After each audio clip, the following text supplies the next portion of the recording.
Hello everyone, my name is Ashfaq Ahmed and I work in the field of bioinformatics and structural biology.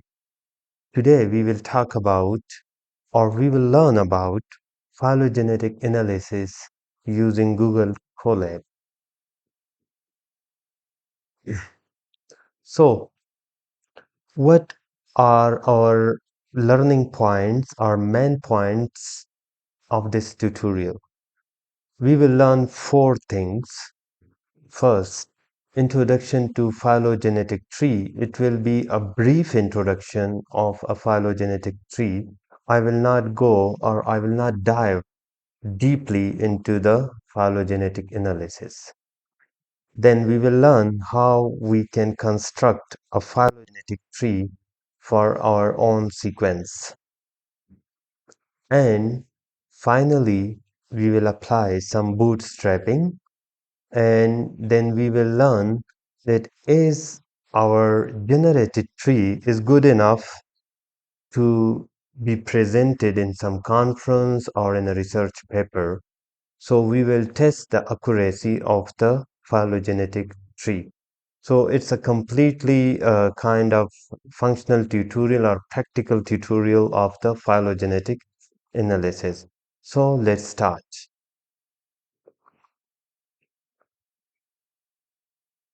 First of all, as usual, we need to sign in to the Colab repository of H100. Like other videos, I will drop this link in the description section of this video. Once you are here, then you need to click here and select this one, phylogeny. You will see phylogenetic analysis with RAXML, and now you are requested to click here.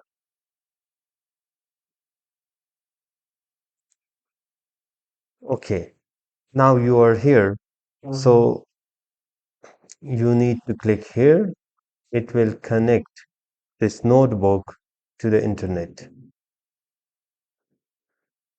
Now this is some brief introduction about myself, about a YouTube channel, and about this video. These are our learning goals I already discussed in the slide initially. Okay, now come to the introduction or some theoretical part of the phylogenetic tree. As I already mentioned, I will not go in a deeper side of the phylogeny, but I will only try to dissect the phylogenetic tree for those who are new to the field.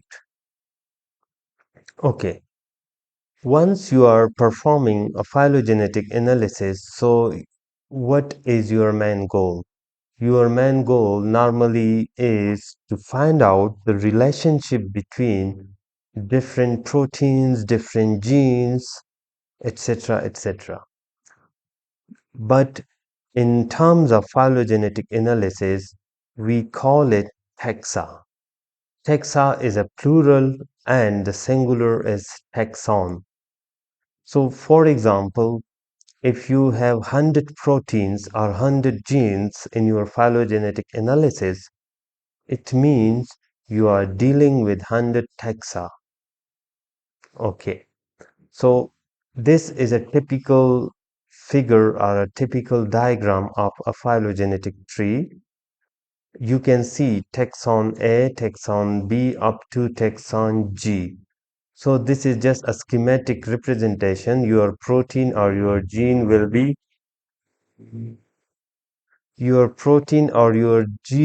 mentioned here.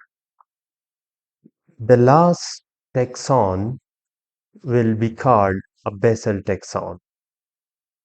Okay, and those taxons which are near to each other are in terms of phylogenetics tree or phylogenetic analysis, we call it those taxons which share a common ancestor here or a common node. Here you can see from this node these two taxons are diverged. So we will call it sister taxa. Mind it, not brother taxa, sister taxa. Okay. I use the word diverge. So remember, basically we are studying divergence evolution with phylogenetic trees or phylogenetic analysis. There are two types of the main evolution. One is convergence and other one is divergence. So we are studying the divergence evolution with the help of phylogenetic tree or phylogenetic analysis. Okay, this behavior, if you can see here, we have one node, but all these three taxon are emerged from the same node. Here you can see this node is split in this two, and then this one is splitted further in these two. But here the same node is split it into three, maybe in your case 5, 6, 7, 8, 9, 10, etc.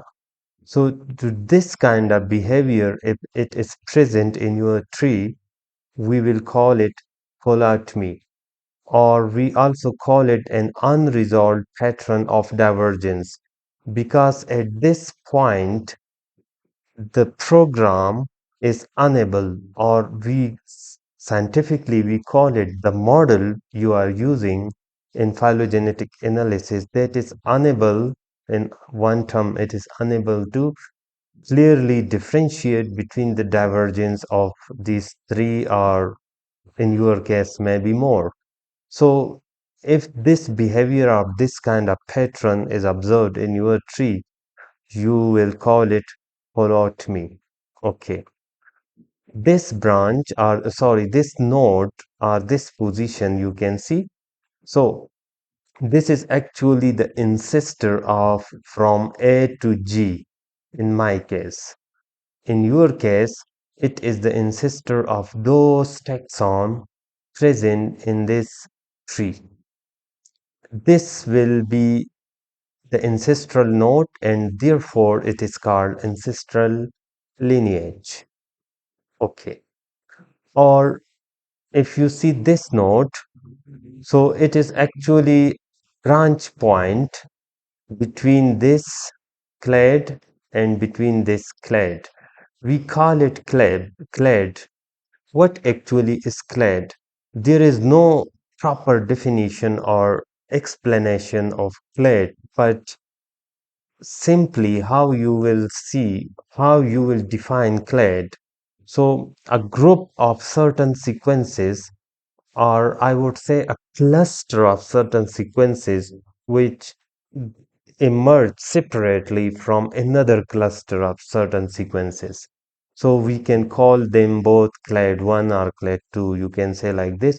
So if you see here, this is clade 1 clade in this tree, and if you see here, this is another clade, because these three taxon, they are clustered or they are grouped separately, and their common ancestor is here, and the common ancestor of these three is here, and both these ancestor are emerged or diverged from this clade. You can see here. Okay, so this is actually also, you can call it a branch point. So a branch point of this clade and a branch point of this clade. Okay, so this was the simplest explanation, or the simplest introduction of phylogenetic tree for those who are new to the field. Okay, all these explanation or introduction can be found here. Okay, there is another term, we call it rooted or unrooted. So what is the difference between rooted and what is the difference between unrooted tree? So if you can see here, if the tree contains some ancestral node, that will be called a rooted tree. If you cannot see ancestral node here, mostly most of the trees presented in research papers are unrooted tree. So if you cannot see an ancestral node for the whole tree, so you can call it this is an unrooted tree. Okay. So this was the overview or just the introduction of the phylogenetic tree. Now we will need some softwares uh, to construct our tree or to do some analysis. So we will use BioPython, Maft, Miniconda, Model Test NG, and RexML. This is a phylogenetic tree inference tool and it calculates tree based on maximum likelihood. I have already covered the difference between UPGMA, maximum likelihood, maximum parsimony, etc. And these are two different methods. To one we call it cladistic method and to others we call it phonetic methods. So in simple terms, the maximum parsimony method is a bit longer, or I would say it takes much time, and they shows or they gives more accuracy compared to the maximum likelihood, because the maximum likelihood or the UPGMA, they they both are different methods, but they belong to one group, so they actually decides based on the distances. Therefore, these methods took a shorter time as compared to the maximum parsimony. Okay, now we will need to install these programs. So first we will click here. It will install the BioPython. Then we will import. Then we will install Maft here, and it may take 2 to 3 minutes. Okay, or maybe quicker. Okay, now we are going to install Maft. Maft is an alignment program, so we will do some editing using Maft. Okay, and once the Maft is installed, then we can check whether it is accurately installed or not. So let's wait. Okay, it's done. Uh, I normally clear these outputs, but it's up to you. You want to clear or not? Okay. Checking the map. Okay. So you can see the mapped help statement. So it means map is completely installed. Now here we will install some conda and then we will install some or the model test and then Rex ML. It may take 1 to 2 minutes. Therefore, I will pause this session. Okay, welcome back. Now, here this section basically explains that how you will incorporate your own sequence. So, to perform phylogenetic analysis, you must have your sequence. So, to obtain your sequence, you can use in today's tutorial, I will train you on any protein sequence. So the sequence I selected here is actually a YYCG sequence. YYCG is the histidine kinase from bacteria. And this is okay. Let me tell you, if you are an undergraduate student or new to the field, this is the NCBI portal. You can just Google it if you don't know. NCBI stands for National Library, a National Center for Biotechnology Information. So let me teach you again. This is NCBI. Okay. Now you need to click here because I'm going to select a protein. So click here protein and click YYCG and say search. Another way, you can also use some another database. Let's say I like the most uniprot.org. So you can also take your protein sequence from here. But remember, uniprot is specifically for protein, so you can just search. It will give you uh, from different bacteria because this is a bacterial protein. So let's say this is your protein. Click here. Now, once it is open, I will show you how can you select your protein sequence from UniProt. And here from coming back to here, let's say this one is your sequence YYCG. So click here. Okay, once you click here, your sequence is down here, but uh, I will not suggest you to just copy paste from here. You need to just click this FASTA option. Okay, I clicked it. Now you will see a clean version of this protein in caps lock, so you can copy this. This is one way of taking this sequence. Now, okay, it's not opening, so I have also covered this step in other videos. The Uniprot is lagging today. I don't know why. So it's not because of my internet. Since this afternoon, the Uniprot server is lagging. So might be some technical issue from backend, and I hope it will be fixed soon. Okay, so this is our protein. So you have to select your protein and then protein sequence, then select here and paste it. Okay, let me paste it again.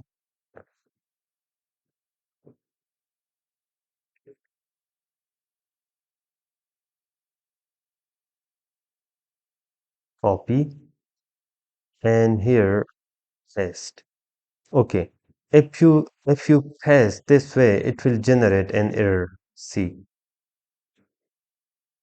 the error says syntax error. Syntax error means the sequence, the program is not reading the sequence because here is some kind of break.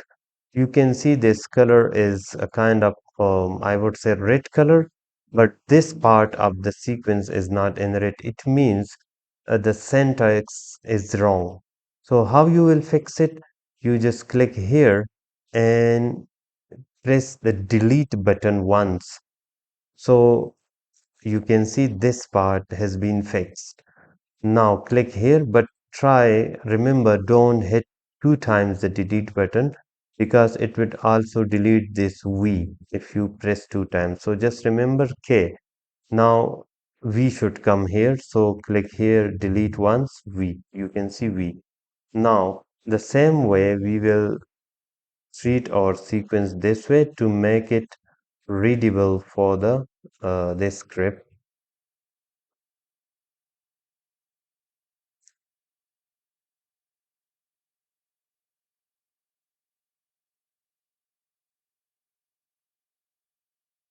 Okay, now you can see our whole sequence became kind of red,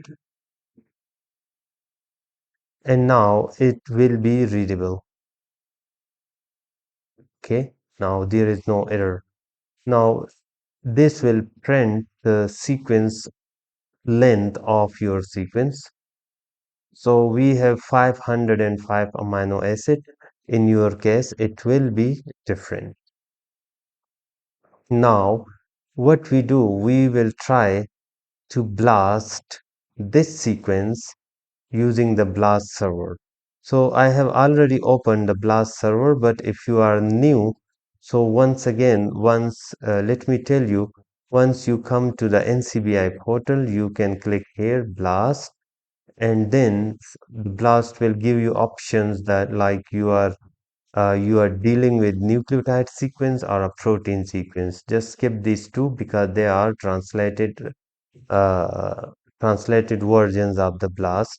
I'm sure in your case it will be either a nucleotide or a protein. So in my case it is a protein, so I will click here. Why I came you here, it has some reason. Okay, just understand or remind yourself when you are performing blast, you just paste your sequence here. Then it is optional, but if you want to give a job name, so you provide some name here. Then which database you want to search. By default, this is non-redundant protein database, but you can change it to protein data bank or UniProt or reference protein sequences, whatever. In our case, most of the people they are dealing with, they're leaving it in a default condition as a default, in default setting as a non-redundant protein. Okay, sometime people are choosing it.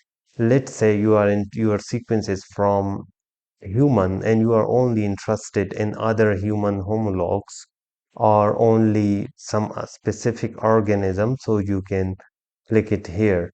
The same way why I told you, and we will use blast p. Okay, so we will use this option in our scripts here, so that's why you should know what that script means.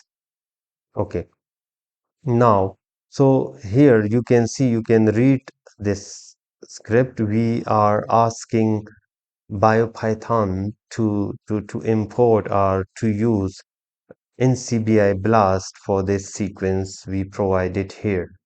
But which BLAST we want to use? BLAST P. Remember, if you have a nucleotide sequence, that will be BLAST N. So otherwise you will go wrong. If you provided a nucleotide sequence here and you are running this script, it will be a wronger step.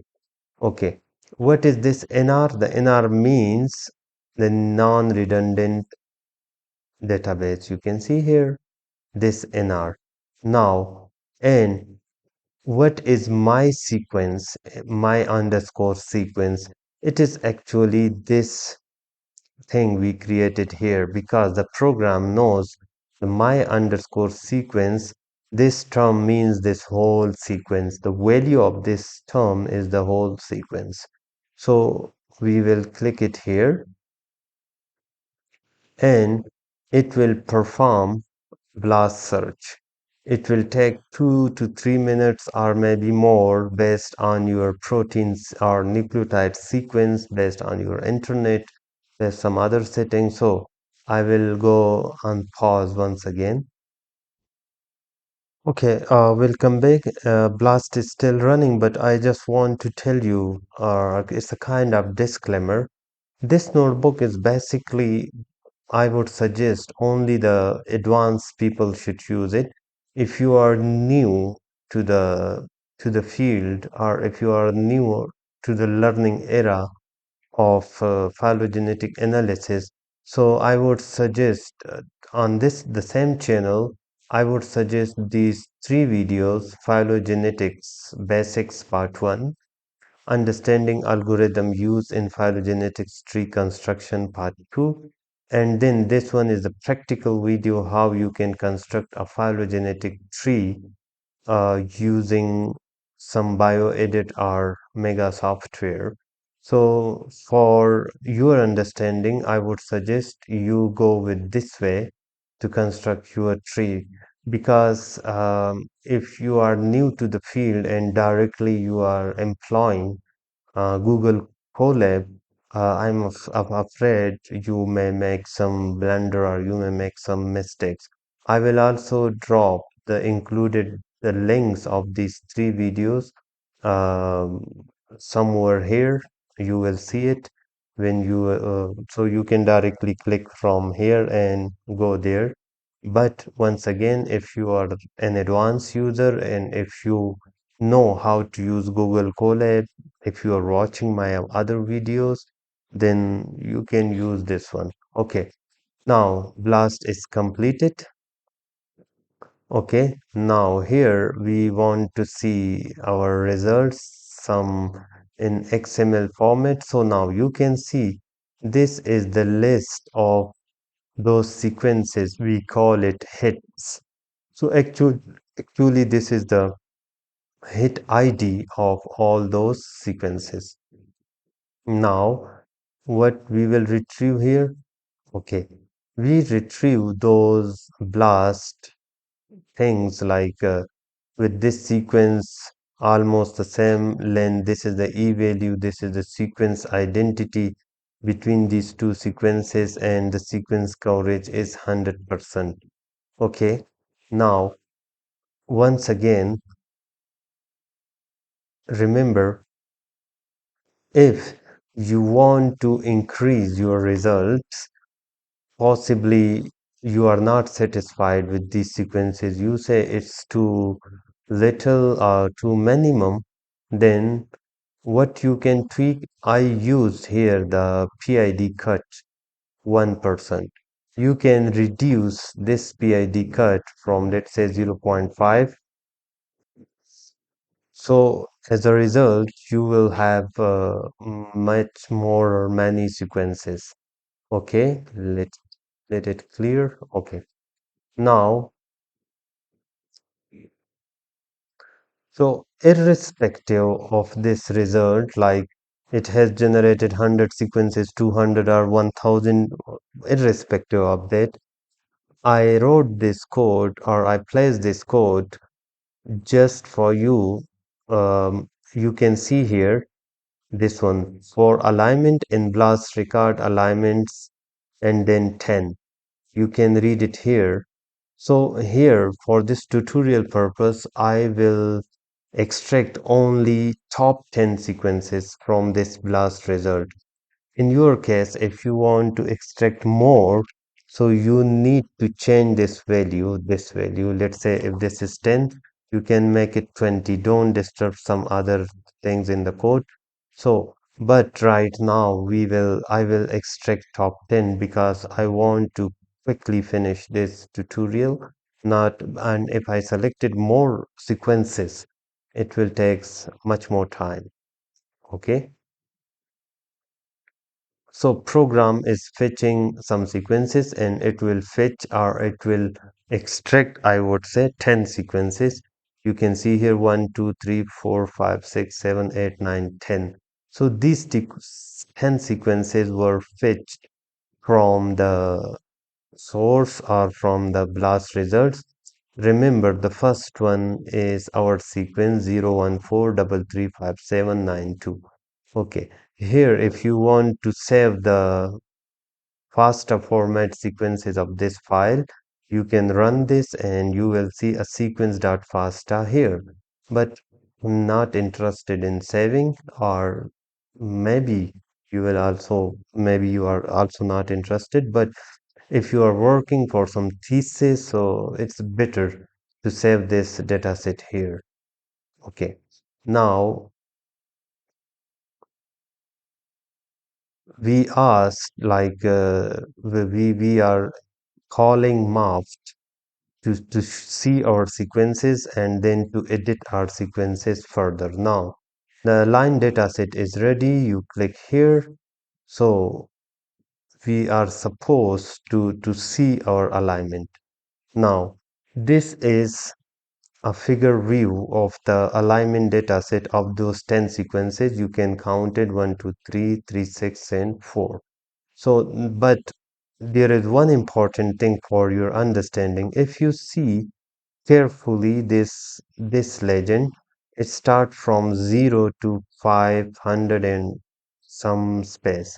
Now if you remember, initially what was our sequence length? 504.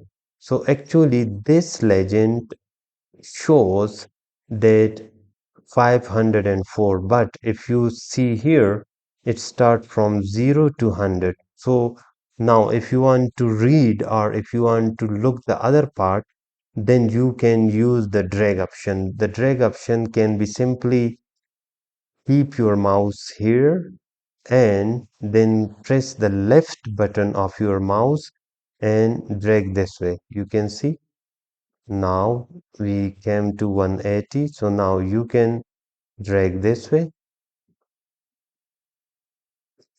So the alignment is pretty much better or pretty much good. Okay. Now in this case, we can see the alignment are perfectly fine. But now in order to teach you, I'm going to include some more sequences because I want the alignment or the sequences to be little bit disturbed, or it should show some gaps. So let's say, because this is for teaching purposes, let's say I'm selecting 4T sequences, 40, and not to waste your time, I will pause it. Okay, so if you are confused that why I selected 10 sequences, alignment was done and perfectly, and you can also view the sequences, why I moved to 40 sequences? Because in next step, I want to teach you how you will do some trimming. Because in my case the alignment is perfect, there is no gaps, but maybe in your case you may have gaps. And remember, the phylogenetic tree is mostly dependent on the quality of the alignment. So therefore I selected 40 sequences because I want the alignment to have more gaps. So that way I can teach you how you will perform trimming before the phylogenetic tree if your data has gaps. Okay, now click here again. Now click here again to see another data set.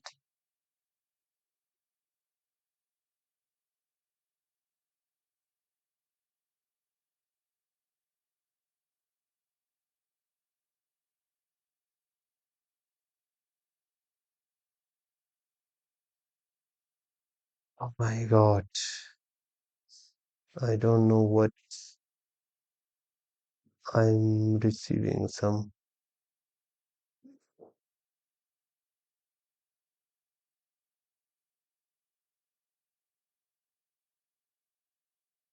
Okay, welcome back.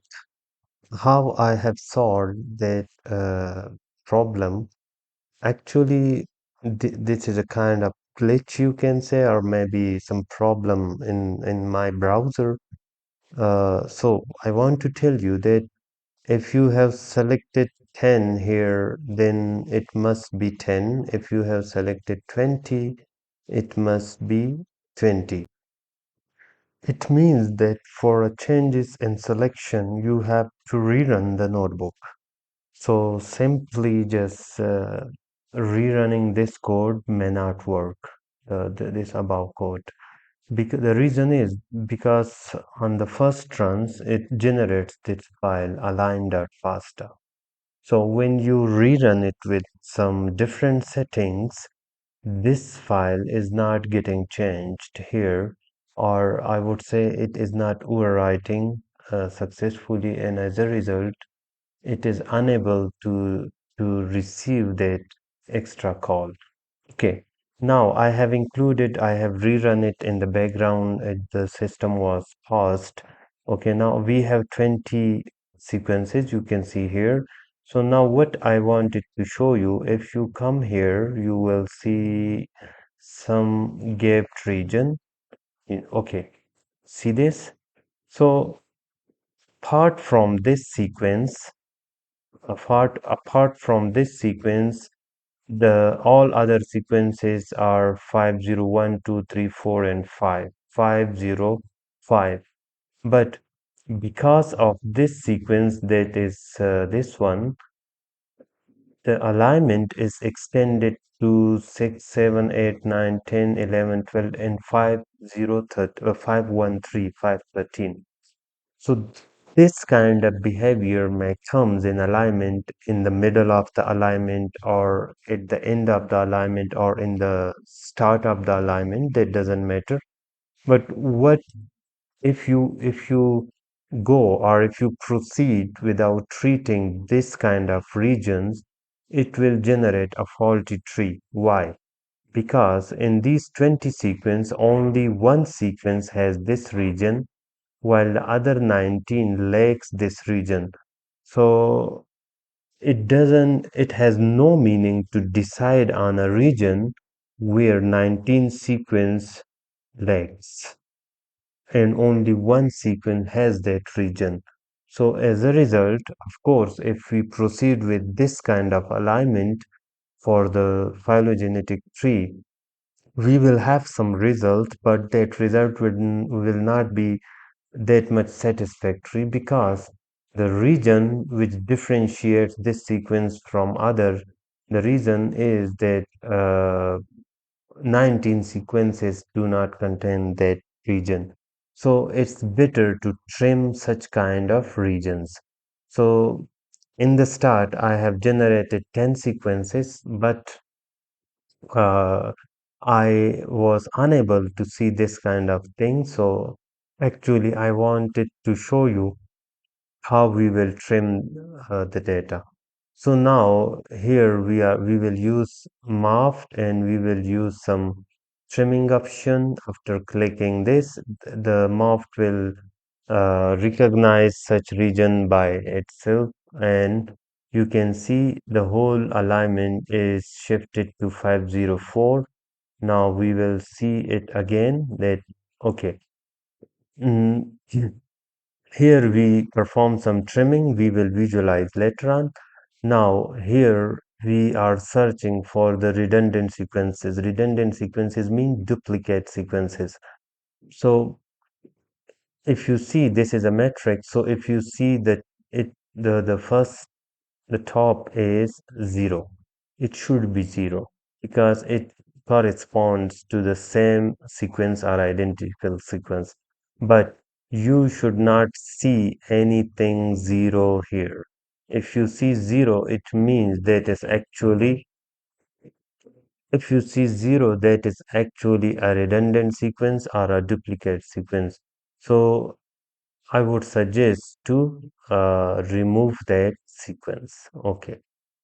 Now we run this script. If there are redundant sequences, this script will remove it. Okay.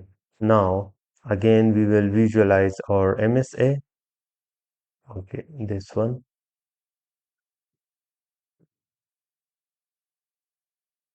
Now see now at the end, because at the end portion we had some gaps. Now all the gaps are removed. You can see. So this is a clean alignment without redundant sequences. Okay, now we are moving to the third part, that is phylogenetic inference or reconstruction or the construction of the tree. I have covered already. We will use maximum likelihood, and this is about the model we will use.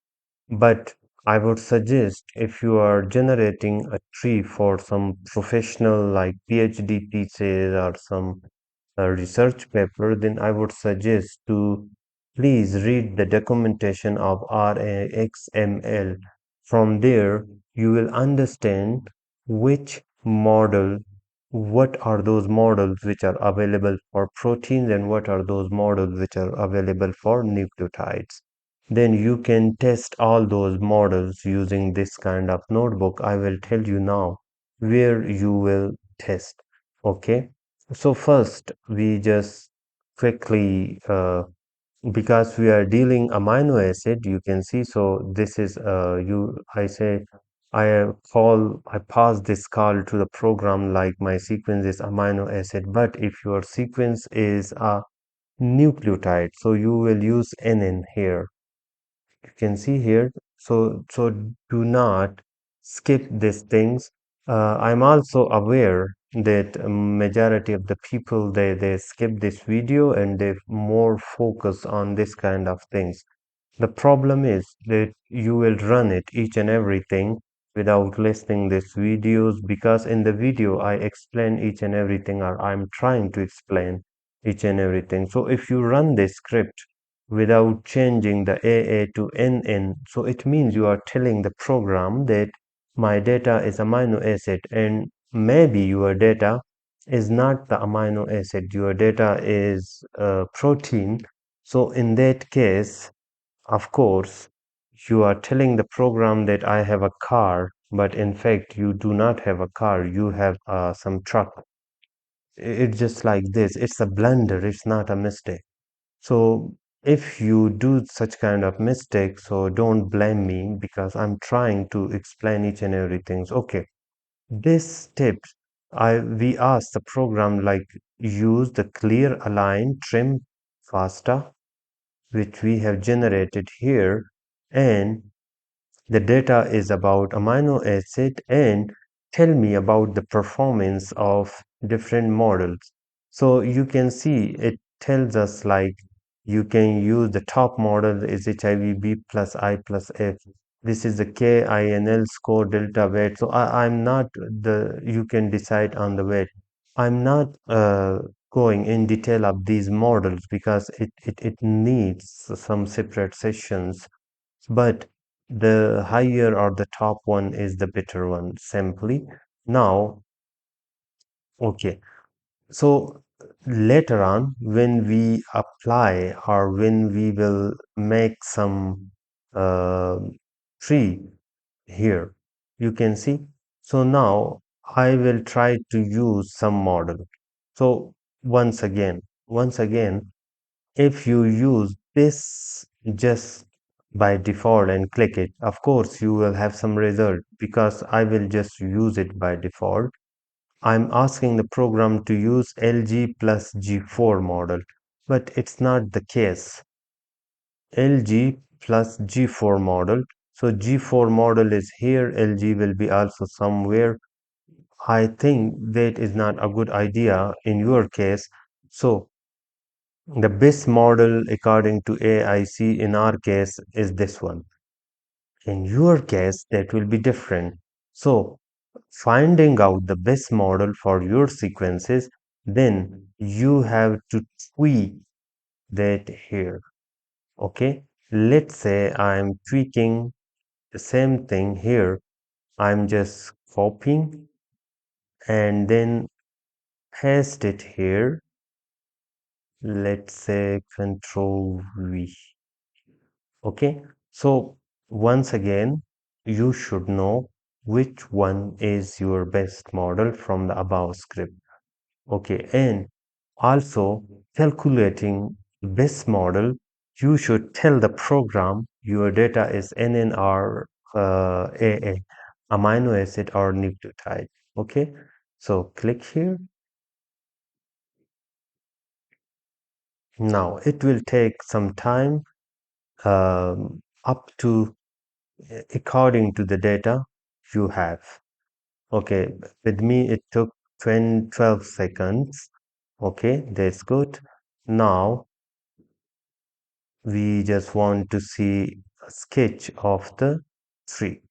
So this is our tree and this is actually a OR sequence, 014335792.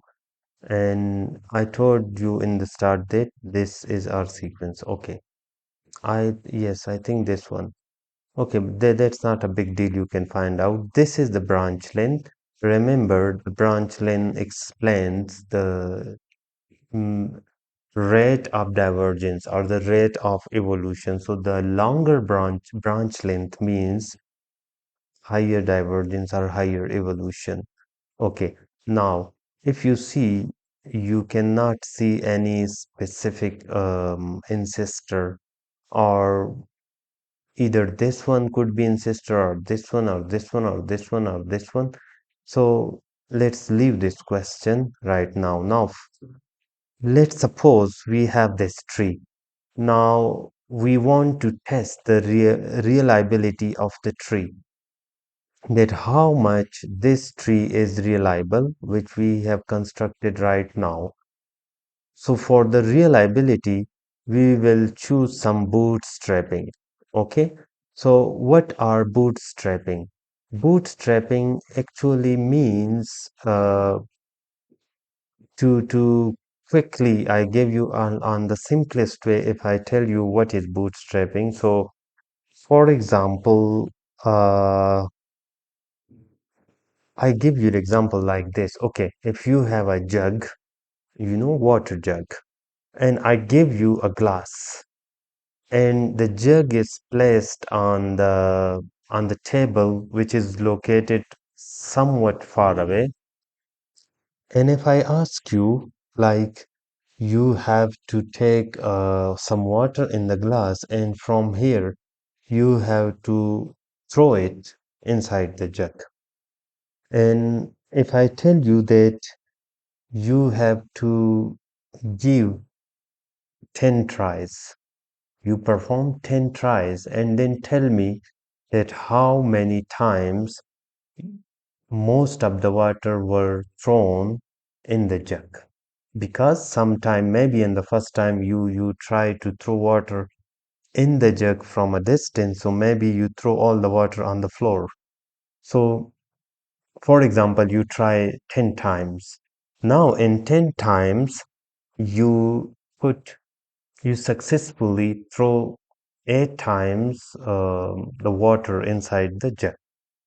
Now, so here we can say that we try this method, that a water can be put from this distance into that jug, and we use the bootstrap value of 10, and 10 times we were successful, sorry, 8 times we were successful, and 2 times we were not successful. It means the confidence by putting a water in that jug, which is located on a distance from here, the confidence is 80%. Okay. Now it is up to we, either we change your location and we test some another thing or no. So bootstrapping is like this. So now we have tested this tree above, and now we will check the confidence. So we will use some bootstrapping. In normally people are using bootstrapping like 1000 or 2000. It's a little bit time consuming, but today I will just in this tutorial I will use let's say 100 bootstrap, and then in next step we will use some 150, or like, okay, and I will start from 50 bootstrap. Okay. And here the model, because in our case the model was this one. Okay. So I also check the exact model, choose, and then click. So when we click, then program will generate trees. You can see there are tree 1, tree 2, tree 3, and up to 50. They will go up to 50 because we have selected 50. So it's just like that, throwing up water into that jug in that example. And I'm sorry if someone professional is listening this thing, because my main target is those people who are navy or beginners in the field. So I normally choose this kind of example to give them some concept that what actually is bootstrapping. Okay, so now because there's such kind of examples, maybe some professionals, if they're listening me, they can mind that what are you talking about? How can you compare a bootstrapping with the jug of water and glass of water? So, but it is to give you convey the concept that these examples I found it best during the class as well. Okay, now I will check my the bootstrapping, that what kind of result I got. Now you can see 50 trees, and it says that average WRF is 100. It should be on the smaller side, but it's okay. If you don't understand the WRF things, I would suggest to read it. Even you can read from ChatGPT if you are not going to read it in the paper. Okay, but the main indication is this thing, the converged, where either your tree converge in 50 bootstraps? No. So it means you need to increase your bootstrapping value. Okay. So now here I'm going to increase it, let's say 200. I'm not going to, let's say 300. Let's see. Okay. It says error and it says that T2 is already present. Okay. Now, because it has already generated with bootstrap 50, so now we will make it T3 and make this T1 to T2. This is a tree name. I would suggest, I would say, okay, now click here.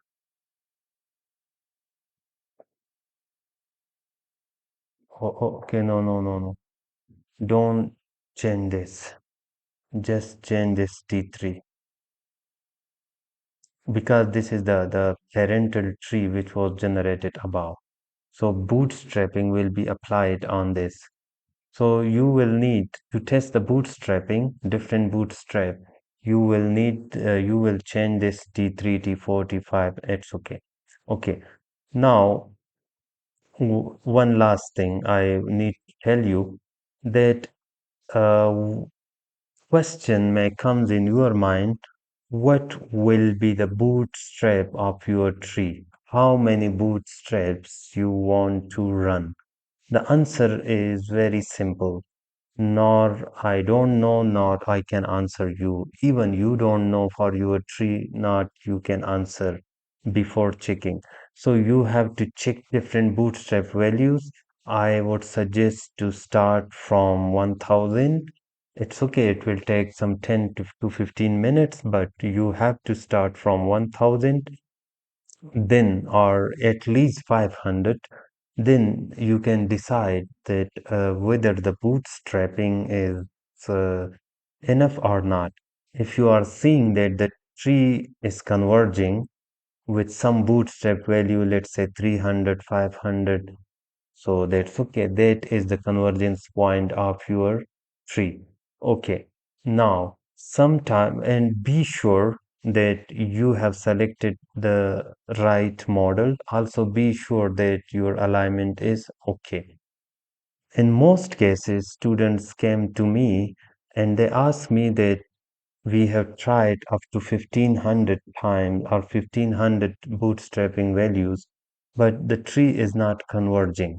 So it means that maybe your alignment has some issue. So you need to carefully craft your alignment, carefully select your alignment from the start. Also, it means that the model they are using is not fitted to the data they are handling.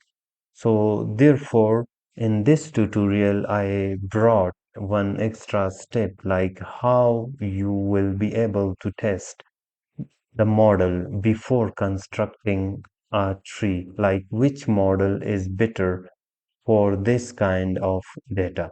So I hope you will have a good convergence on some bootstrap value.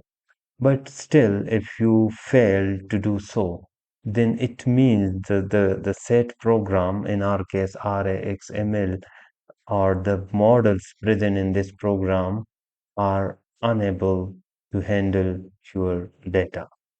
But it will be a least likely case. Okay, I have selected how many bootstrap values. Let me check again. Um, 300. Okay, it's going to be finished soon. It's running in 272.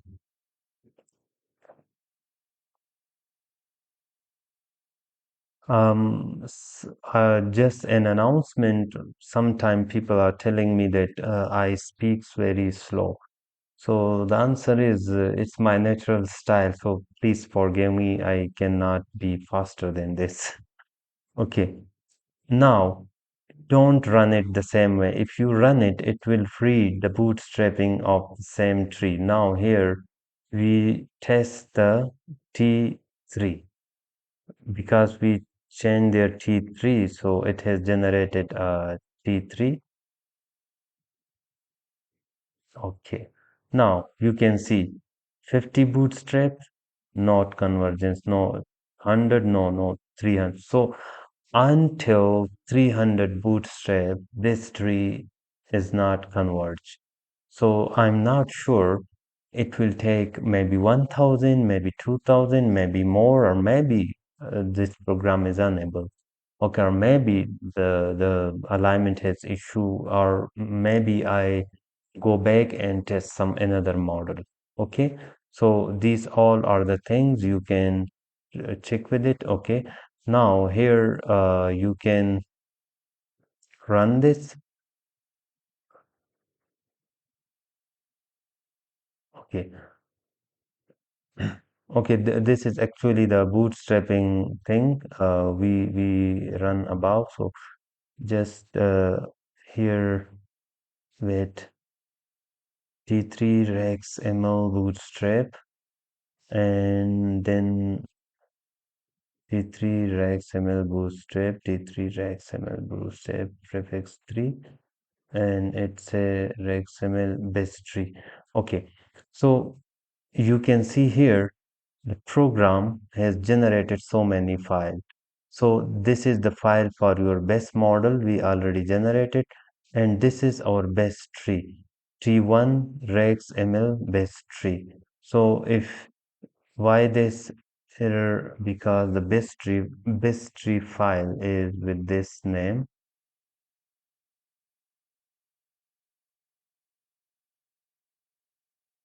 and the prefix we ask, let's say, please provide for the positive integer with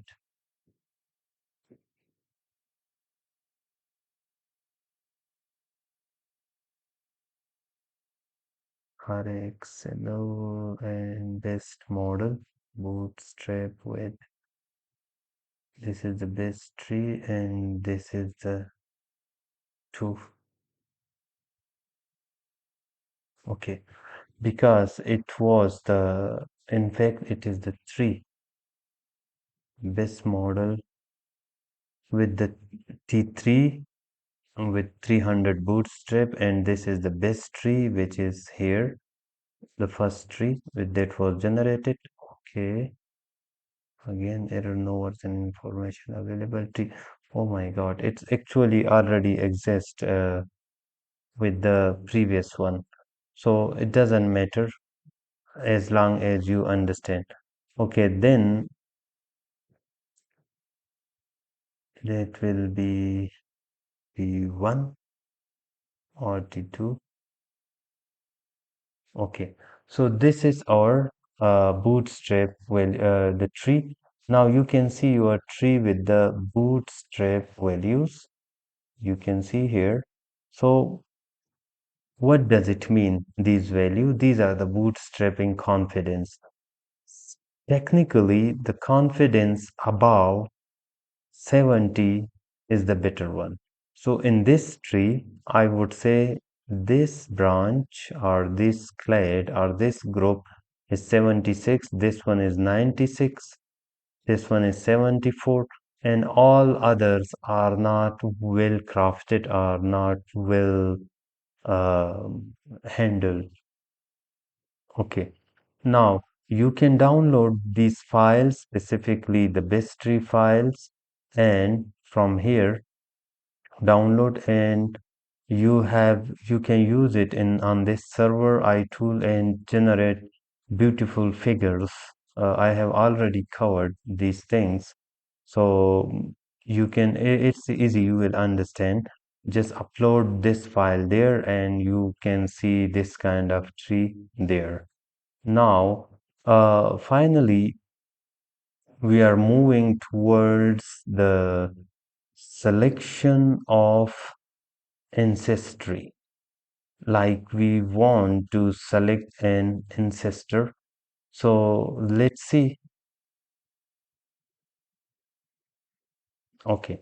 So this file, you can see here, these are actually named, but because of the, um, I would say, because of some resolution, I will try to tweak this thing. But once again, you will have to take this information. You can regenerate this information or visualize in the iTool tree. So with the iTool tree, when you visualize, you can easily see which one is the ancestral node. You can see here node 4, node 5, node 16, I think node 7. You can see these 9, node 15, node 9, node 14, node 11. So the first one, or the node 1, is, according to this program, is the ancestral node. But you can also check the ancestral tree, this file. You can read it, open it in the notebook, and you can read it. You can find out, or you can read these things, so you will find out which one is your ancestral node. So now, once you provide this data, like the ancestral node data or the base tree data, so you have different files, provided to the iTool, and you will find out this kind of visualization with proper ancestor there, because you have calculated here. So I hope you have learned something, if not much more things, from this tutorial, and I hope you will like it and it will help you in your research.